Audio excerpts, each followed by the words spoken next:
আমাদের জীবনে জ্ঞান দ্বারা যদি আমরা ধৈর্য ধারণ করতে পারি তাহলে কিন্তু আমাদের সফলতা লাভ হবে।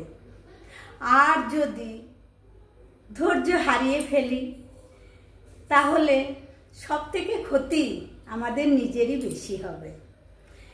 তাই একটি কবিতা লিখেছি, ধৈর্যের গুণ।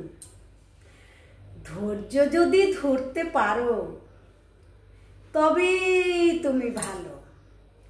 দুঃখ কিসের, আধার ঘুচে ফুটবে দিনের আলো।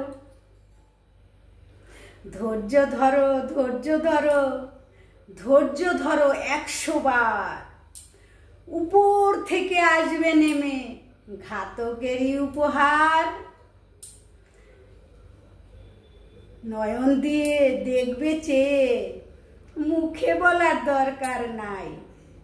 কর্মদোষে নিজের আগুনে নিজেই পুড়ে হবে ছাই। ধৈর্য ধরে দাঁড়িয়ে আছে দেখো না বট বৃক্ষ, অতটাও সহজ নয় ঝড় তুফানে উপড়ে ফেলা।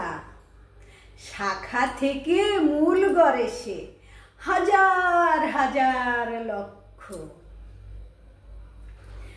অবদানে দক্ষ বেশি, অবদানে দক্ষ বেশি। শীতল ছায়া তার, শীতল ছায়া তার। কেউ কি আছে মন্দ বলবে এমন অধিকার? কেউ কি আছে মন্দ বলবে এমন অধিকার?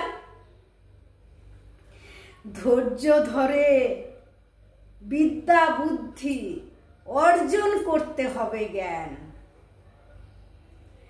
জ্ঞানের সনে উপলব্ধি করেই হয় বিজ্ঞান। জ্ঞান বিজ্ঞানের আলোচনায় সমাধানের শেষ।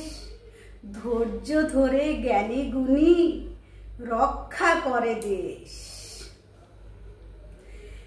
অধৈর্যেতে